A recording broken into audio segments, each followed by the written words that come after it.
Ladies and gentlemen, welcome to Vampro Muay Thai and MMA.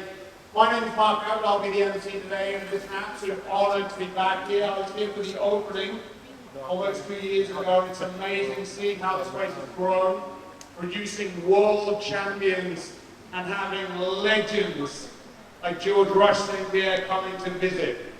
Today we have for you question and answers. We also have a little bit of sparring, a little bit of pad work with GSP, but that will also be tomorrow. We still have tickets available for tomorrow. That will be tomorrow from 10 a.m. until 12 with a seminar. The first seminar that George St. Pierre has done in Thailand. Don't miss it, tickets are still available. To get things going, I'm going to hand over to George Hickman to welcome the crowd and also ask GSP a question. Thank you guys all for coming today. We're super excited to have somebody at this level.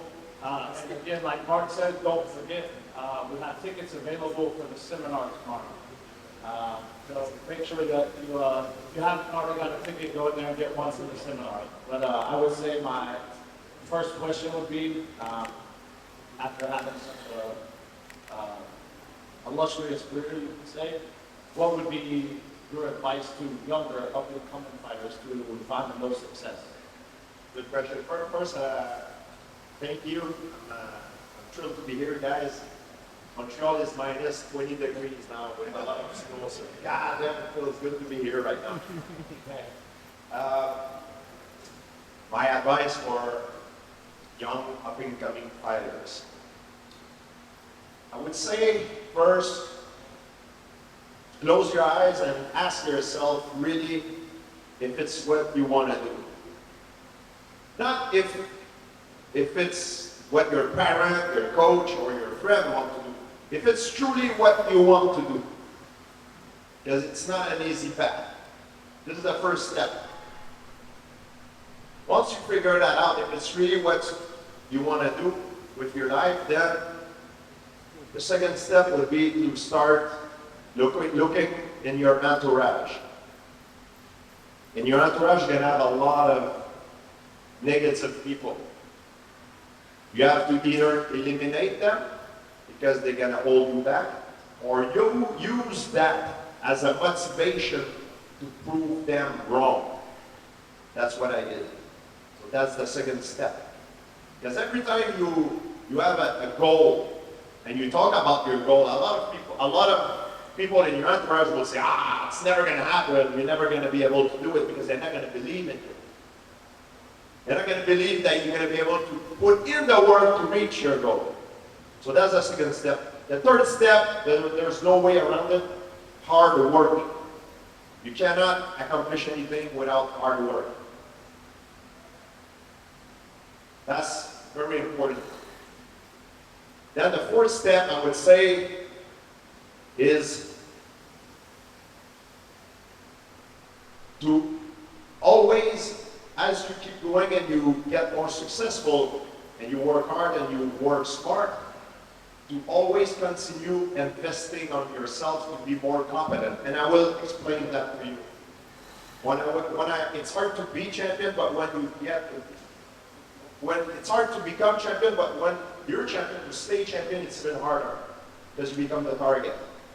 So investing on yourself means, for example, when I start making money, I took that money and I did not buy jewelry, luxury car. I bought myself a trip to Thailand.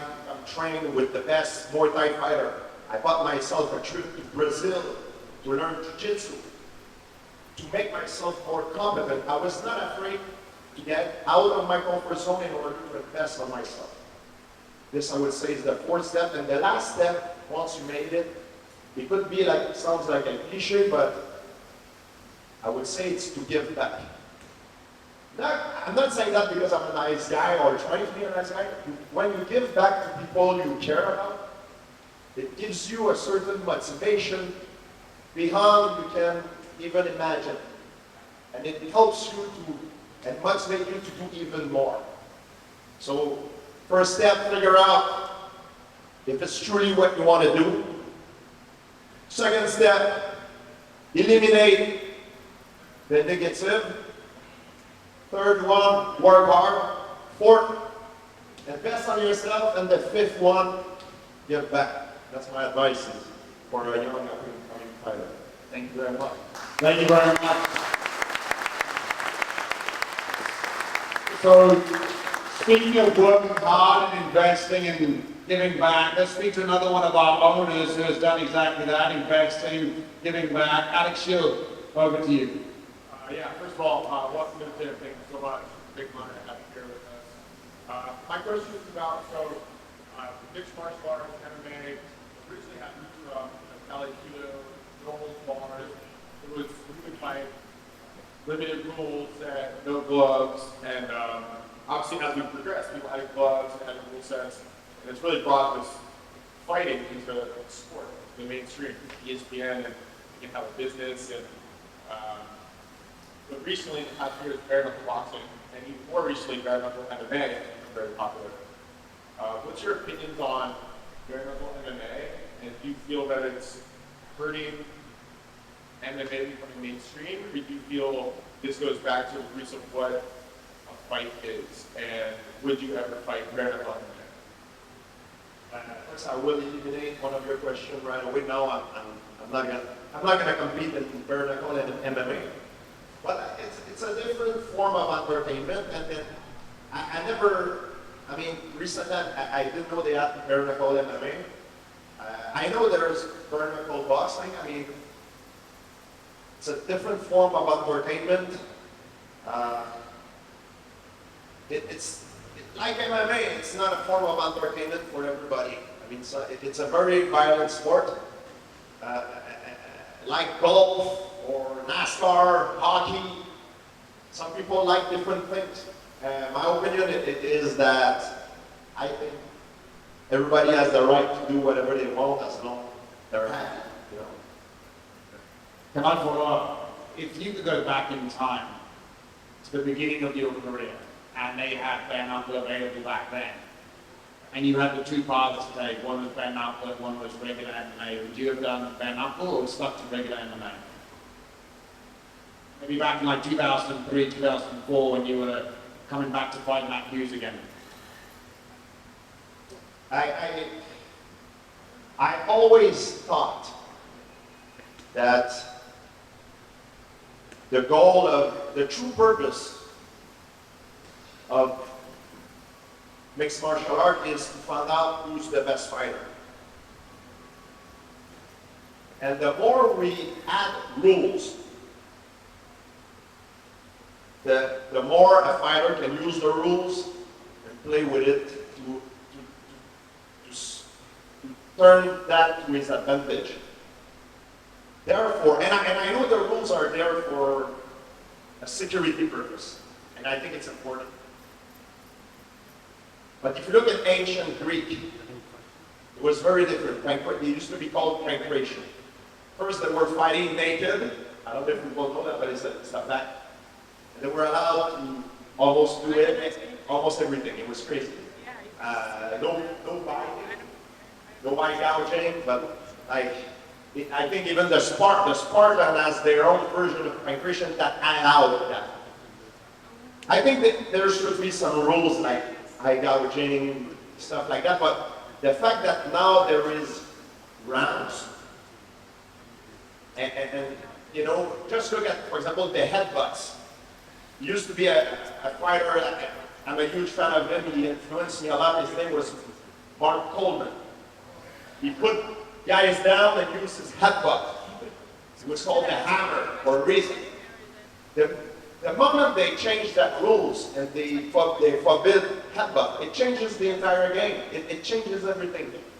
So for me, if I go back in the day, because I'm more of a purist, I don't do that.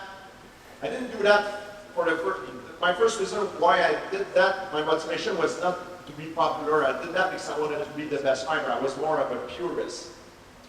Now, of course, business things change, but so therefore I wanted to fight in a more purist way. No rounds. Maybe I would have allowed a headbutt, kick on the ground, no eye gouge. Of course, no biting, but I would have preferred the sport would be that way, because then you would really know who's the best fighter. Because as soon you put a rule, it changes everything. Thank you very much. Speaking of rounds, the strength and conditioning of one long round was rough, and that's a good segue to the head of strength and conditioning over here with Woody. Over to you. George, yeah, thanks very much for coming, mate, and thanks to all these people here that come out to see you as well. Just, obviously there's a huge UFC event coming up, UFC 300. Just a simple question, were you ever offered to fight in that event? And is there anything that would kind of bring you out of the time? Yeah, it's a rumor. Never been offered a fight. I made that clear that I have no desire of coming back to fight in mixed martial art. I was supposed to competed in grappling competition, but because I had an injury in November, I partially torn my labrum, rotator cuff, and subscap, and I'm still not recovered. So there's things that I cannot do right now, like live wrestling, live grappling. I have to be very careful. I can hit pads, but I'm not fully recovered yet. And yeah, so for me, the grappling thing was just more for a fun thing. You know, it was, there's less risk, and it was more for, to have the thrill of competition again, and also for the fans. It would be a win-win situation for everybody. Right now, there's nothing on the radar, and I need time, because the shoulder surgery they are incredibly long to recover, and it's a pain in the butt. That's not you didn't say no. That's it. Wait until the shoulders better answer, right? But everything I say could be subject to interpretation. So if I let the door open, everybody, oh, he's planning. So I rather say there's nothing on the radar. And I don't know if there is something that for a charity that comes out or one thing, maybe, but now that's not what I'm focusing on right now. And I'm 42 years old. I'm not the same person I used to be when I was competing. It was a time had an incredible drive. I wanted to be champion. Nothing in the world could stop me. I was like, mentally I was unstoppable. I was like, I had a crazy drive. If a door was closed, I was going to open another door. And if the two doors were closed, I was going to get in by force. Like I was crazy. I was ready to almost do anything to achieve my goal. But I'm not that person anymore. That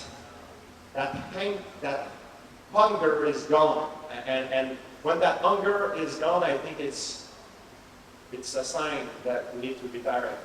And unfortunately, a lot of fighters, they don't follow that sign and they retire too late. And I never wanted to be one of these guys.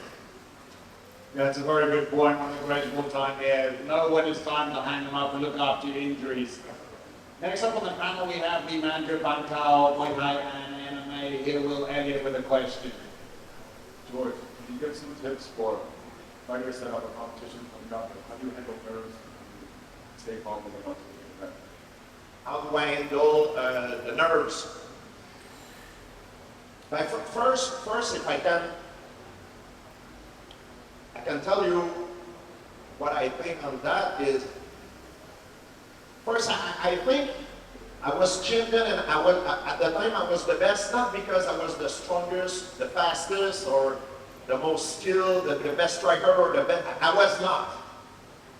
I think what made my strength, it was my mental. And we are gravitating around a very egotistic sport. It's very primitive, very alpha. And when I remember in the beginning when I was training, I was looking around me and I was like, man, I don't think I'm in the right environment. I don't feel good. Because everybody around me is happy to go fight on Saturday night. I'm not, I'm scared. And then I I asked the help of different smart psychologists because I was like, man, it's not normal. If I want to do this for a living, I need to be happy. And sports psychologists, I remember I saw many of them, they tried to brainwash me, say, oh, George, don't say you're afraid, you're not afraid, you're excited. I'm like, this doesn't really apply. I don't know if it's a language barrier, but I was excited to come here because it was minus 20 in Montreal, and I'm glad to be here in this environment. But I'm not excited to go fight on Saturday night, not knowing if I will be humiliated, badly hurt, or winning the ultimate prize. And then something happened. I realized something, because there is no courage without fear. And I think I should not be afraid to admit that I'm afraid. And if someone tells you that he's not afraid, it's because he's a liar or he's nuts.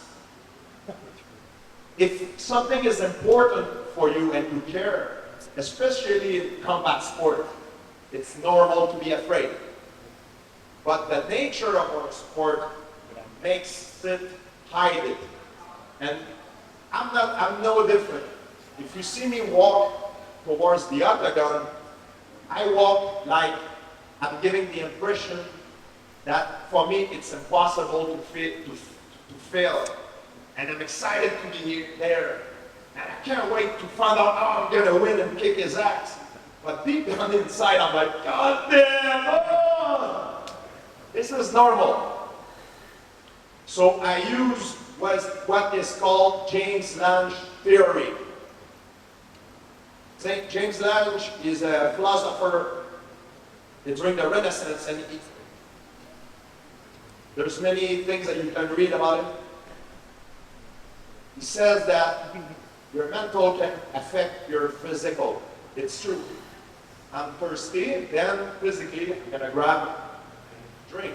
So my mental affect my actions, but also your actions can affect your mental. So if you have a fight and you're scared, which is normal by the way, don't act like you're scared. Play the role of a confident man. If you know you did all the work that you needed to be done to be successful, this is called confidence. And this is what you need to focus on. Focus on confidence. Confidence is not the absence of fear. It's knowing that you have what you need in order to achieve your goal, which is winning the fight. It's normal to be afraid. Just put on a mask and fake it until you make it. That's how I see things. Excellent, thank you very much.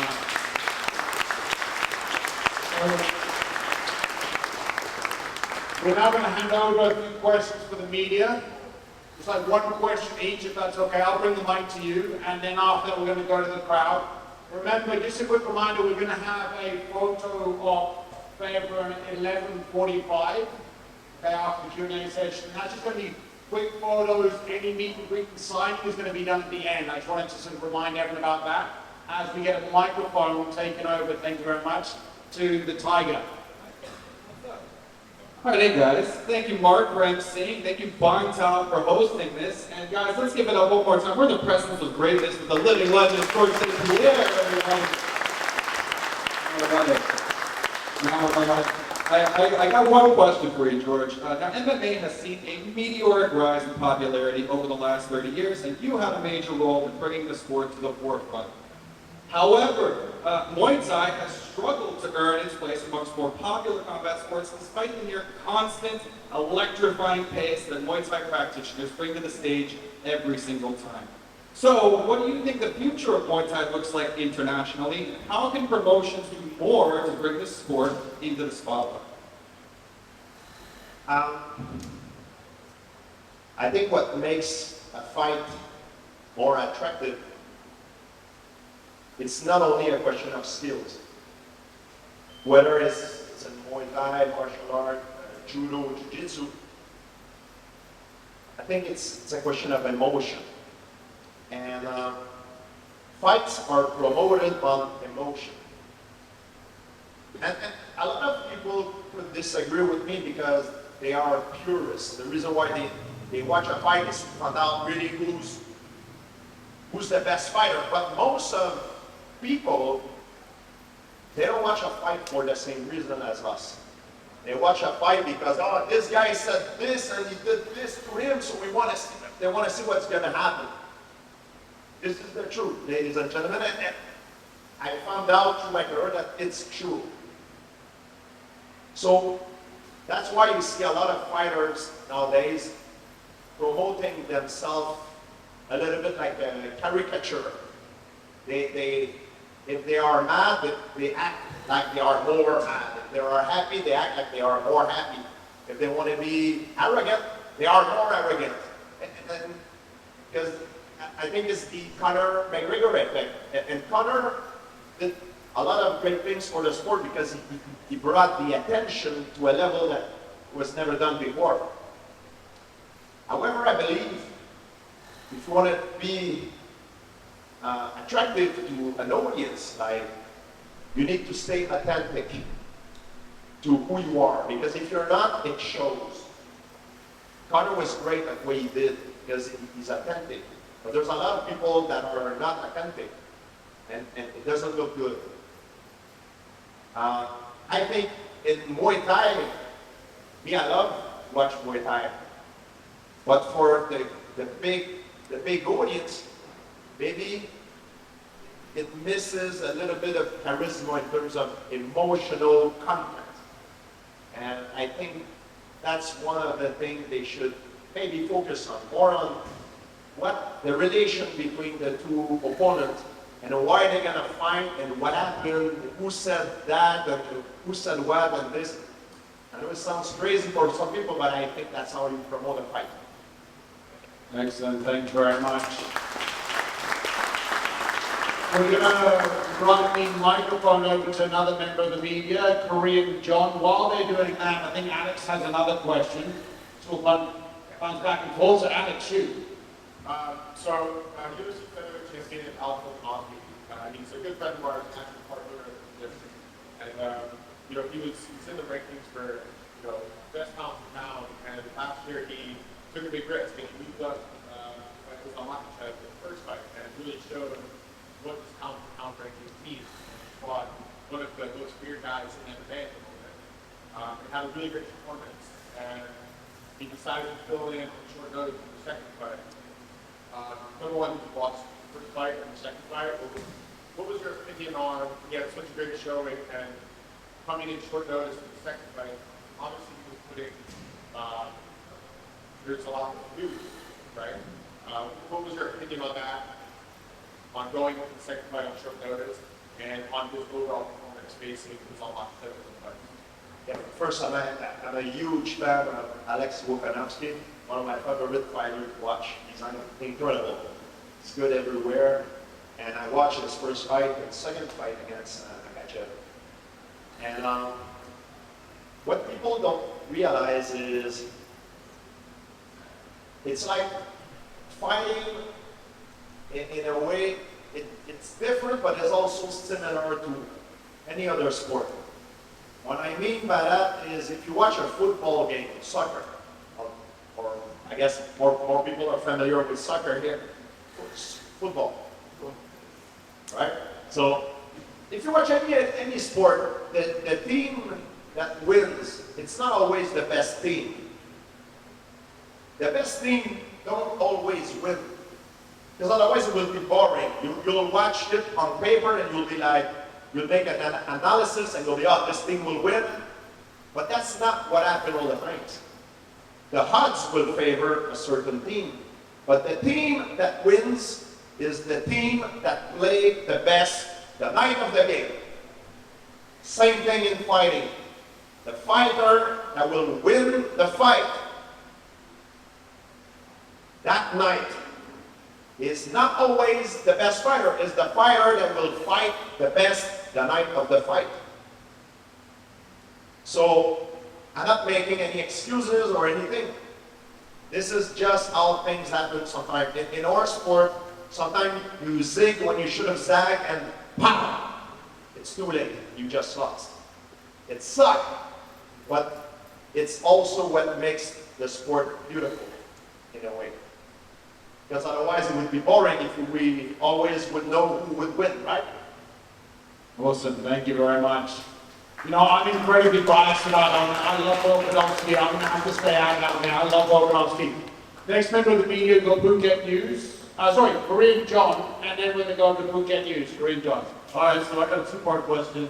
I was reading an article, and it said that you met the childhood bully years later begging for money. Did you ever see him again? And for the kids that are going through bullying, what can you say to them? Yeah, I started doing karate at a very young age because I was a victim of bullying at school.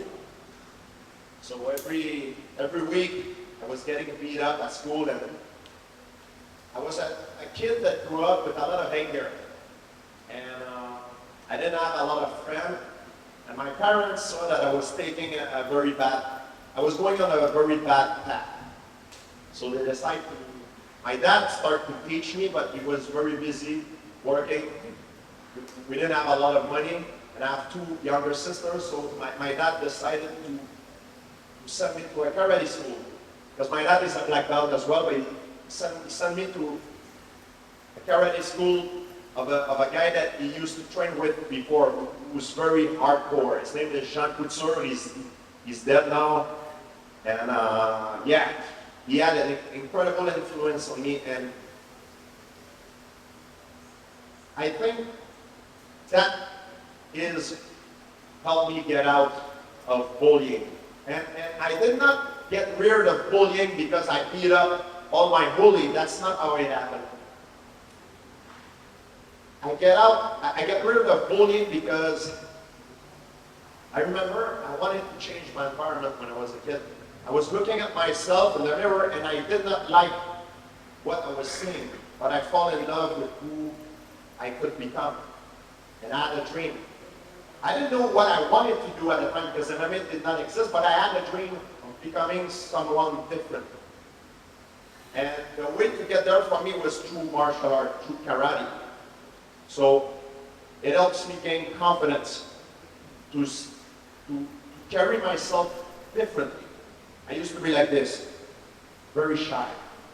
It teaches me to, when I get in the academy, sensei. Just that changes everything. To stand up straight when I talk to people. When I shake someone's hand, a firm handshake, and I look at him in the eyes. And the bullies in society are like predatory animals. The lion will always hunt. The lion will always hunt the weakest animal in the group. They never go against the alpha if they don't have to. Bullies are the same. They go against the weak because it's easy. They're easy target, and I was very weak. But when I start changing myself from the inside out and carry myself with more confidence, it transformed my environment as well. And that's how slowly, yeah, I had to fight a few times, but I did not took revenge on everyone that hurt me at the time. Maybe one or two or maybe a few times that I was able to defend and get the upper end, but there's a lot more times when I was young that I get beat up than when I got the upper end. So my record in the street when I was in school is not pretty good. It's not very good. But what I mean is, if kids are a victim of bullying, I think what is important is for them to find confidence. And the way they can find confidence, I found confidence through martial art, through karate, and then it transformed into a passion. The passion is how I earn my living now, but they can do it through other means, like sport, art. There's a lot of other options for them, but they need to find a passion that they like and start practicing it and develop certain interests and skill, and it will increase their confidence. That's what I think. Awesome, thank you very much. Next member of the media, the Phuket News over here. Thank you so much, George. JP from Phuket News. The MMA landscape has changed vastly since when you were fighting about 10 years ago when you were champion. And the PFL has acquired Bellator, got one championship, hosting fights, every week, sometimes twice a week. You have Rise in Japan. I want to ask you, where do you see the MMA landscape in 5 years, and what role does Thailand have to play in that? In MMA, you mean? In MMA. Well, I think in Thailand they have the chance and the infrastructure to have places like this that are incredible, and it could be accessible to everybody in the world in a way that they can come here for training camp and they can learn. Of course, Thailand is known for Muay Thai, but they can also learn Jiu-Jitsu, they can develop their skills. So it's no longer only Muay Thai, it could be everything for mixed martial art. So I think it's very good. There's a lot of potential for fighters that comes here for training camp. I think it's great for the sport. It increases the level of competition. Excellent, thank you very much. See, one of the questions I have is we lived here and we're dripping with sweat. You just moved from Montreal here, look like you're sweating. I have no idea how that's going on. We have another member of the media, interior over there. One more question, and then we're going to get to the crowd for a bit of Q&A. Hello, here is Peter speaking from Poland. In Western Europe, started to be more and more popular like a free fight federations. It's about like a celebrities fighting, not the athletes. And professionals think in two ways. You know, in one way, they say like, man, this is not a sport, it's not going good for MMA. But on the other hand, the MMA start to be more and more popular. So what is your opinion on that, about this kind of free fights? I think this will reach a point that it will be mixed martial art. I'm talking about the most popular sport in the world, and I will explain you why. I think it's something that everybody can identify themselves to, fighting. Because our ancestors have fought to have the right to survive. And when I say fighting, I can say it in a different way. It doesn't have to be in a cage. It could be fought to survive. It could be hunting. You have to go through, you know, different harsh environment. And I can take anybody in the world, putting him in a situation where he's not going to have any choice and he's going to have to fight. Like my mom, for example. My mom is the nicest person I know. She's not a fighter, and she doesn't like fighting. She didn't want me to fight at first, but I can put her in a situation that she's going to have no choice to fight to save maybe her kids. You know, when I was a baby, if someone wanted to hurt me, I'm sure she would have fight for me, and for me to have the right to survive. So that's why I believe fighting is something that we can identify ourselves to. Easier than, even now, if other sports are more popular, I think it will shift over time because everybody can identify themselves to. And I think sport, in a way, philosophically, it's a little bit of a modern way to make war in a way, because it's my team against your team. It's like, used to be done on battlefield. Now we play soccer, we play football, so it's competitive. Everything in life is competitive. You look in nature, everything is competitive. Even the animal, they have to have the right to mate, they have to compete. The bull, they fight. The lion. So I think that's the reason why it's a sport. Not everybody can fight. Not everybody has the skill to fight. We can learn that skill and develop it. But it's something that can be that everybody can identify to, even though they might not like the sport as an entertainment place. Excellent, thank you very much. So that's our media questions done. We're now going to move on to questions in the crowd. Jada's gonna, you can lift your hand up, Jada's gonna run a mic over to you, so you need to get Jada's attention, and then when the mic comes over, do you want to stand up so we can see you and pose your question? Shoot. Thank you, George. It's well documented, like throughout YouTube videos and stuff. You've done a lot of different sorts of strength and conditioning to accompany your fighting. I thought I'd ask, what was your favourite modality or form of strength and conditioning that you used and why?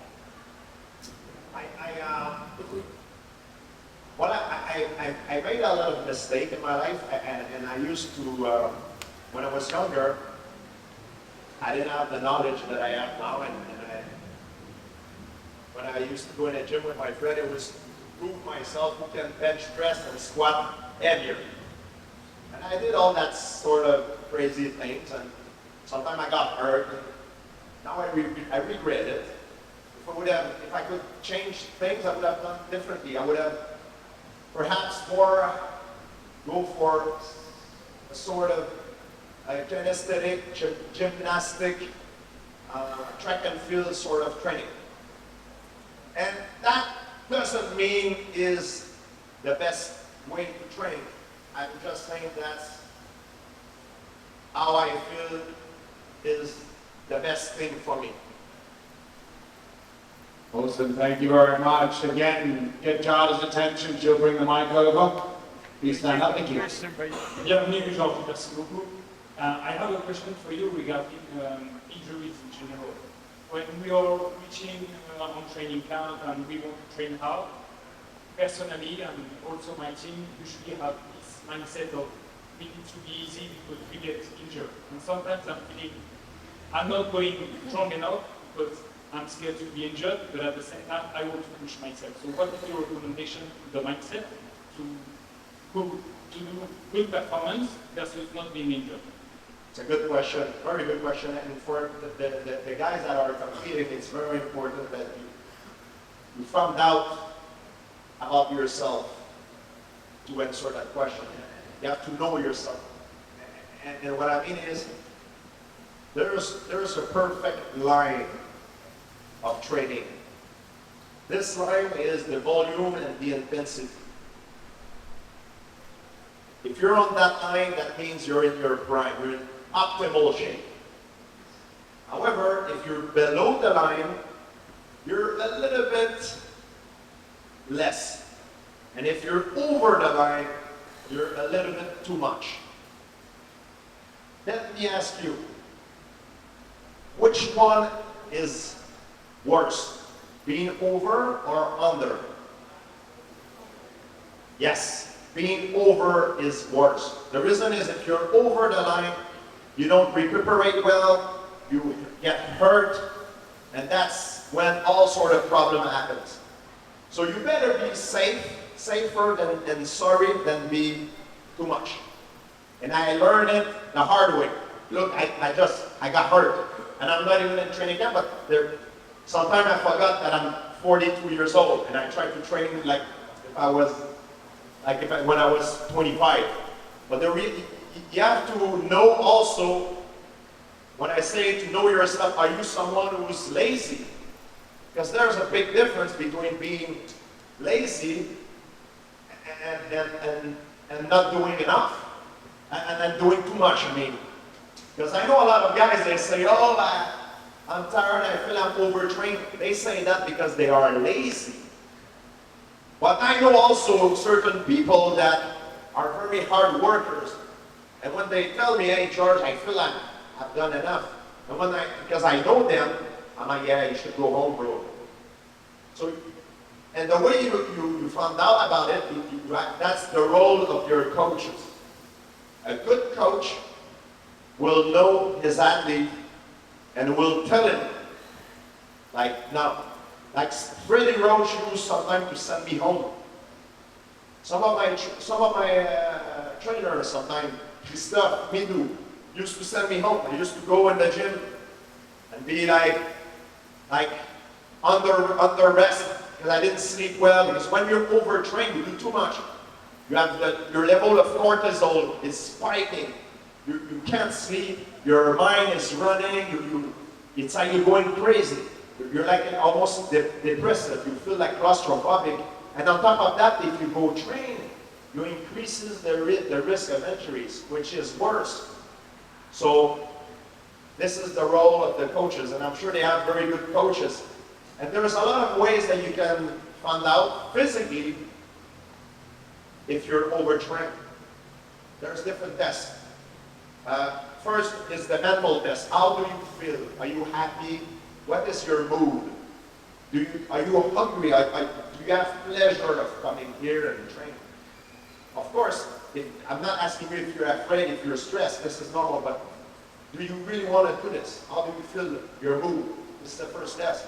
Then you have your heart rate. When you wake up in the morning, check your heart rate. If your heart rate is up, higher to a certain level, that means that's a sign. There's also how do you see, the vertical jump. You go on the wall, and you don't need money to do these tests. I was broke as hell, and I used to do these tests. So I go here, I do my max, and I touch. I make a line, then,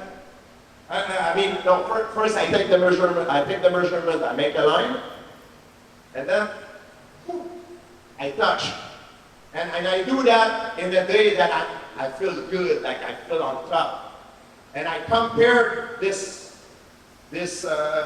margin, this distance of a day that I don't feel good. I feel like I'm under rest. And you'll see it right away. Right before training, not at the end of your training, right before training, you'll see if there's a big difference, go home. Otherwise you might get hurt. So just to summarize, when you're better, you're going to fight again, right? That's just a summary there. We're going to get you the jump test, and we'll say you're going to fight. I think we've got one more question. Before we go into one more question, which is just in the front here, just a reminder, the very first seminar, Technique for MMA, GFB is done in Thailand, will be tomorrow, 10 a.m. until midday. The tickets are still available, 3,500 baht. We also have these t-shirts. They're just going to look behind the front of it. Still available for those of you who want to buy them. And after these questions, we're going to have a photo opportunity. But let's go to this next question. I actually don't have a question. I just want to congratulate you on an absolutely electrifying career. And I'm not going to lie, I'm going to miss the goosebumps I used to get watching you walk to the cage. And yeah, man, you represented our country unbelievable. And by the way, Bang Tao is the best gym in the world. Yeah! So nice. Thank you. I miss sometimes the adrenaline, the victory. When you win a fight, it's like there's nothing that can come close to that. And unfortunately, I will probably never have that feeling. I would never have that feeling again of, winning another champion. And I miss that feeling. But that's the reality, and I'm good with it. I have to accept it. Everything that goes up in life goes down. Everything in life, I believe, is a cycle. And you have to make peace with it. You have to accept it. Okay, thank you very much. Fantastic way to end the Q&A here. The absolute greatest ever doing.